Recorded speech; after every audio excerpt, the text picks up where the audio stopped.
Whenever you say you're doing a quick budget project, trust me, it never turns out that way. This was supposed to be a quick bathroom refresh, paint, new vanity, and done. But the second I pulled out the vanity, there were no floor tiles underneath, just a gaping hole. And that was only the beginning. In a moment of desperation, I found this peel and stick tile, and let's see if it's gonna work in this bathroom. Or will I have to rip out the tiles in the end? Hey guys, welcome back to my channel, and we are in my next makeover space, which is this small shared bathroom that my kids all use on our upper level. So it's a really small bathroom. There's only one sink. I've got 3 kids and there's no room to expand this vanity. So we are really working on an aesthetic makeover this week. I'm not doing any huge demolition, like we're not gutting the floors or the bathtub because they're not in bad shape. Like there's no point in me being wasteful and getting rid of those things. I am gonna change up this vanity. It's a little bit dated, but it does have storage, which I like. The new vanity I picked also got storage. And then we're gonna make some aesthetic changes like the mirror and the light fixture as well. I'm really crossing my fingers that when we take this vanity out, the tiles underneath are not broken because I do not wanna do the floors. I don't. But we're going for like kind of like a modern French country vibe in here. It's gonna be a little bit more upscale and mature. And I'm gonna do some panel molding to just kind of spruce up the room too. So let's go. Let's get rid of this old mirror. It really is doing nothing for this bathroom. Before I remove a mirror, I always like to tape it up because I'm so nervous that it might shatter. But I've removed like 5 mirrors and never had an issue. Now the issue is actually with the vanity. I thought this was gonna be really easy. We'll remove the vanity, but it was not that simple.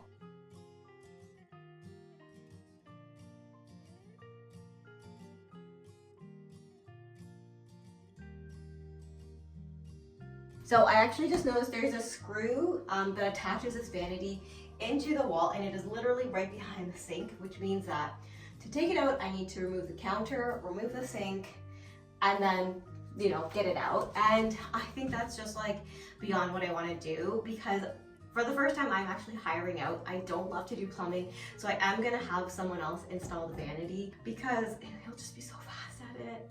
Sometimes it's okay to just pay someone, and for me that's like really hard to say because I literally do everything. Like, you've been here, I literally do everything, but I think I'll just ask him to remove this as well because he's going to be installing the new one anyways.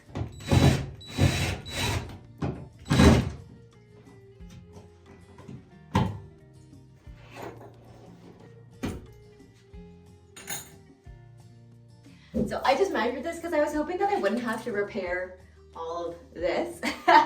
I can leave the center one, but I have to repair the side ones because the new vanity is a little bit smaller and the mirror will be smaller too.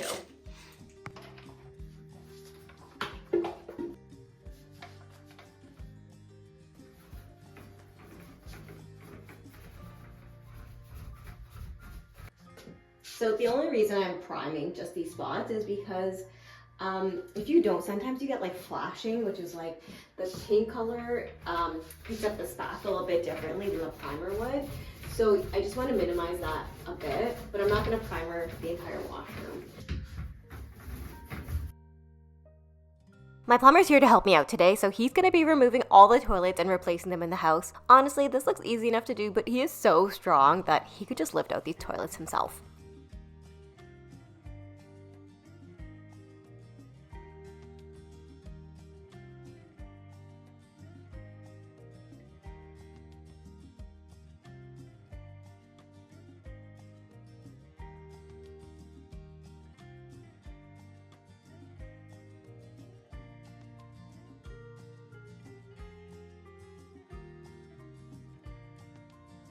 It's time to remove the vanity, but he told me he thinks there's no tiles underneath this, and that really scares me because I had no plans of tiling the floor. So fingers crossed, let's see what he says.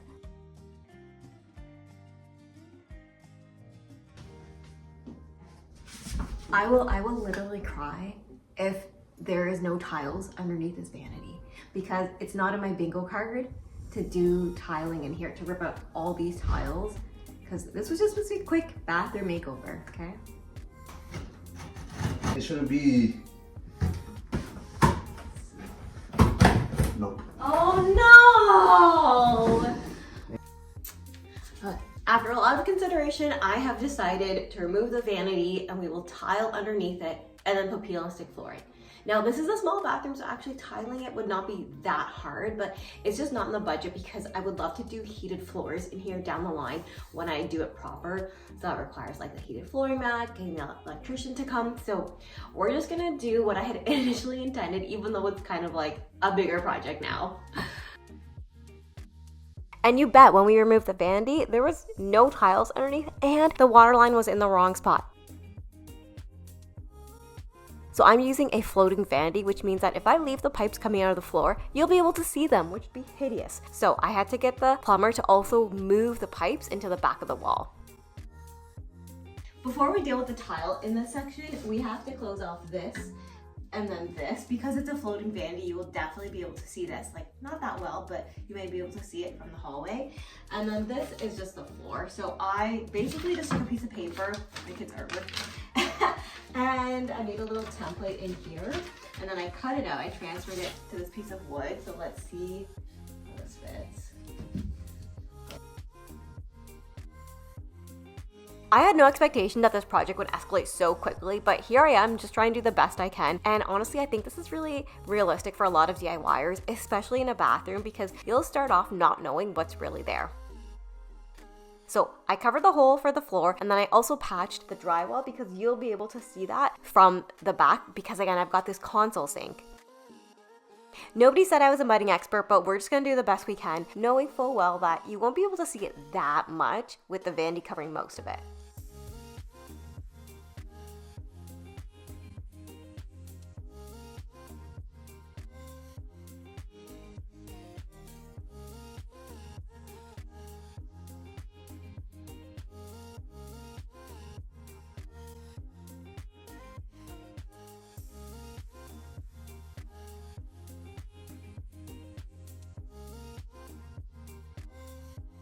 The sheer horror I felt when I realized that it was not pre-mixed.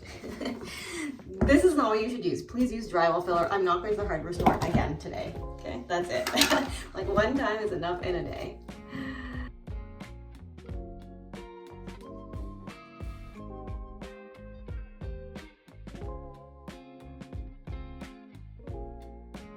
Now I tried my best to find the same kind of tiles so that I wouldn't have to do a big flooring project, but I just couldn't. It's impossible. So I got these tiles and all I'm doing is just using them to make a level surface so that I can add my peel and stick tiles on top of them.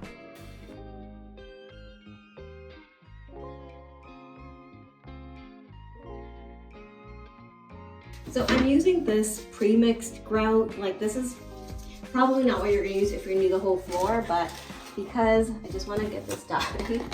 Gosh, I hope I have enough. I'm just notching out some of the grout so that the tiles stick a little bit better to this.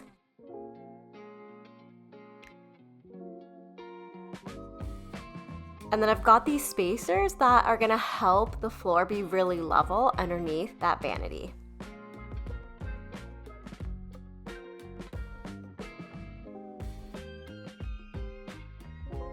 I have to skim coat this little area. This is where there's a lot of caulking attached to the wall from the old vanity, but it's all these little finishing touches that you have to do that'll make your space really shine. I'm ready to tackle the floor. Now, I picked these large 12 by 24 tiles because I thought it would be easiest to just lay a really nice herringbone pattern. Now you could do a streak pattern, which is even easier, but since I'm doing the floors, I wanted to do something a little bit fancy. So these tiles are actually really thick and durable, and so I just started off by laying them down as a rough pattern, and then I got to laying down all the full tiles. Any tile that wouldn't need a cut, I just laid those down first. And I used my speed square to make sure that the tiles would be lined up. Now I decided I want these to look a little bit more realistic, and I'm gonna grout them. So I'm using my ruler as just a little edge to notch out how wide my grout should be. Some of these tiles are going to be really hard to cut, like around the toilet and around the door frames. So I actually just made a template using wrapping paper, and I cut that out first, and then I put it in place and made sure that the tiles would fit there. And then I took my tile down to my garage and I cut it either using my jigsaw or my table saw. Now, a lot of times you can just snap and score these, but I'm actually not that strong. So I ended up using my tools, which is a lot easier.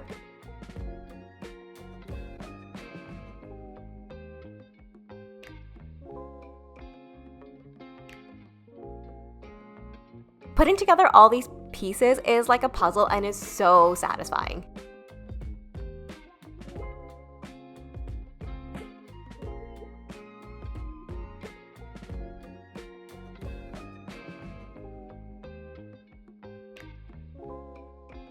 You can also seal the floors if you want, but I am so happy with how this floor turned out. It looks actually a lot more updated and modern than the square tiles in here, even though I wasn't expecting to do this project.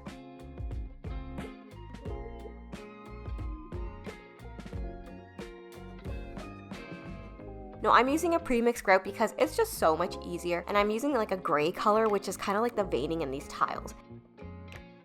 Now we're just trying to press the grout into the cracks of the tiles, and we just want to fill them up. Now don't let the grout sit there for too long, because if you do, it will harden and it will be impossible to remove. So I just worked in small sections, about 10 minutes of grouting, and then I would wipe it off really well with a large sponge.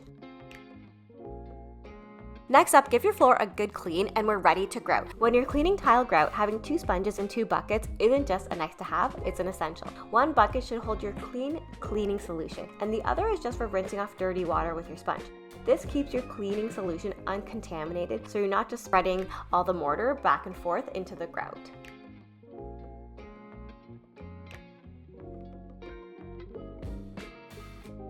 Then when you're done, dump out your water somewhere in the bushes. Do not dump it down your drains. You will clog up your drains, okay?